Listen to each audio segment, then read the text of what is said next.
Okay guys, this will be part 2 of note editing, updating, and we left off at this template right here. What I want to do is go to the event and we're going to pre-fill the forms with data. So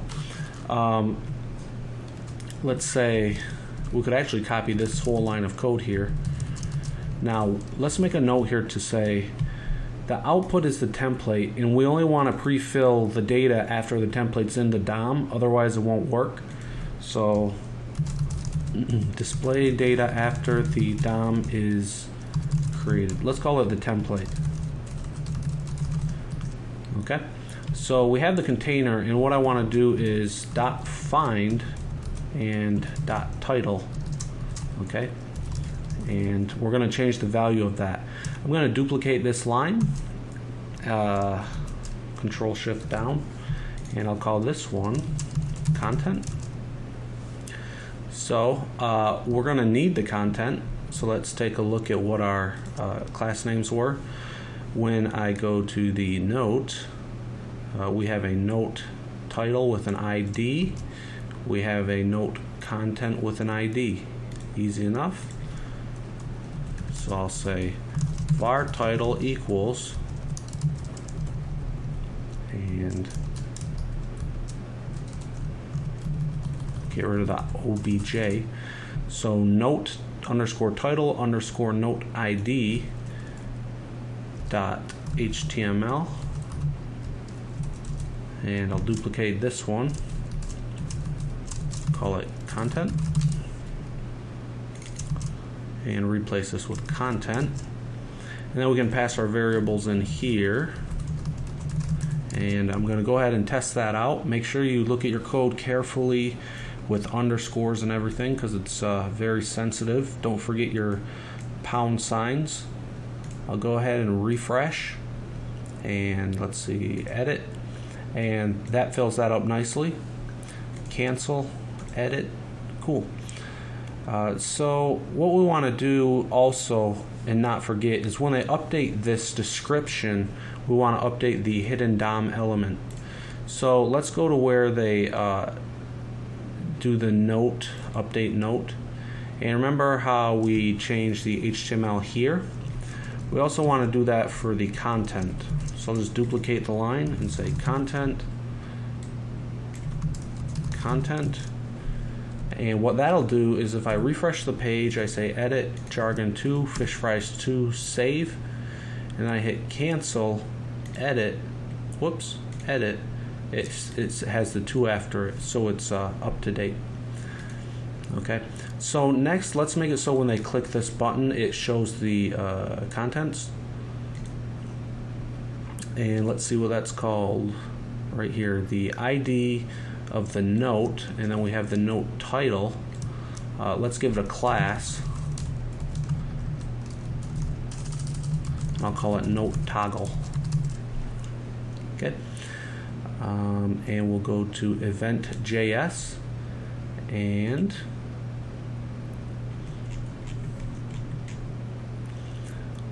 where do we list these? In the main initiation, I believe. So let's make sure we have this in the right order. If I go to my dashboard, we go load note, we have template and event above it, so we could use the on handler or the live handler.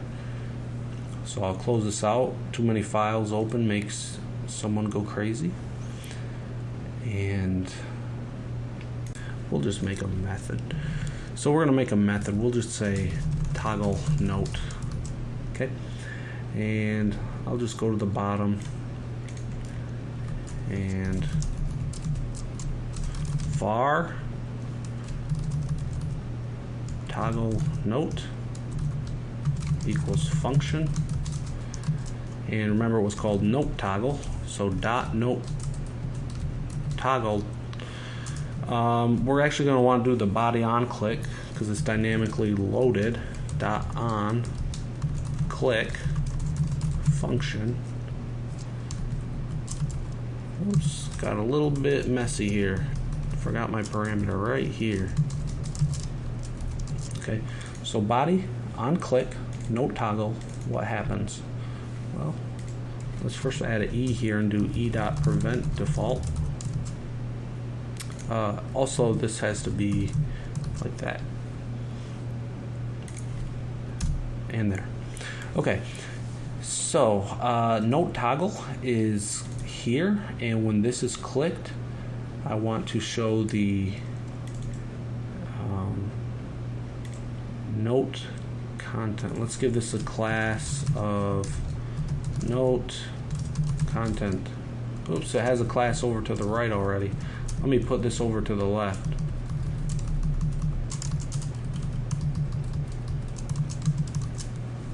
Okay, so that has a class of hide. I'll just call this note content, and I'm going to look in my file to see if I'm using this anywhere else. Just these two places. Make sure my class isn't being used, and I'll say whoops, this dot find note content dot remove class hide, and let's make sure that works. Click. It does not behave. I don't know if it's finding it. So this dot find note content. Oops, let's do next. Refresh and click, and it doesn't want to work. In fact, it'll actually be a lot easier if I just add in a data attribute. So let's say note toggle. We'll just get rid of this note content again, and up here we'll say data ID equals object.note ID. So when the note toggle is clicked, we'll get the data attribute of ID, which will have the note ID.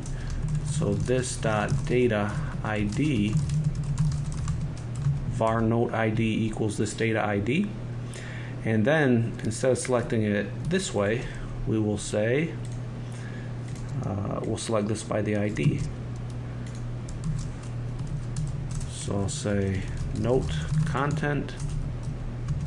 Don't forget my pound sign for a class. Note ID dot remove class hide.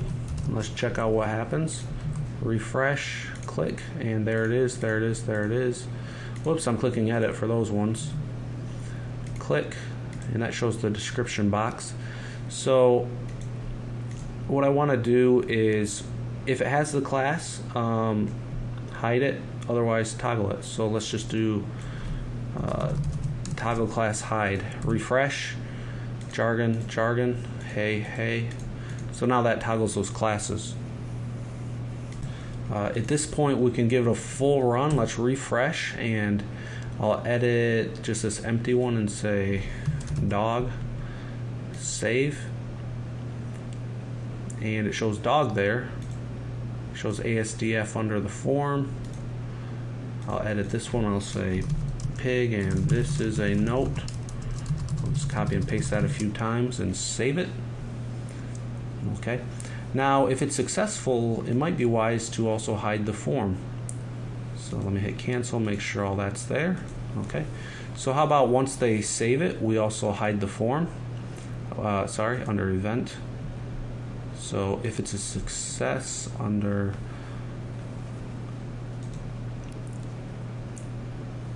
update note, and then the form is the note edit form, and what I'll say is var form equals this, and I'll say form dot remove, and we'll go ahead and refresh, edit, save, edit, save. Okay, error saving. What happened? That error happened because there were no updates. So one thing we want to do is, because remember our CRUD model returns the number of affected rows. Nothing's being affected when we just save the same old data. So in this instance, I think I'll just open up the API class, and make it successful no matter what, because it's unlikely we'll have an error. Update note, and I'm just going to get rid of this. I'm going to put a comment here. Do not check the result, because if no affected rows happen, they will think it's an error. Okay, so let's try that again. Refresh, edit, save. That should be always returning a success. Oh gosh, there we go. And refresh, edit, save.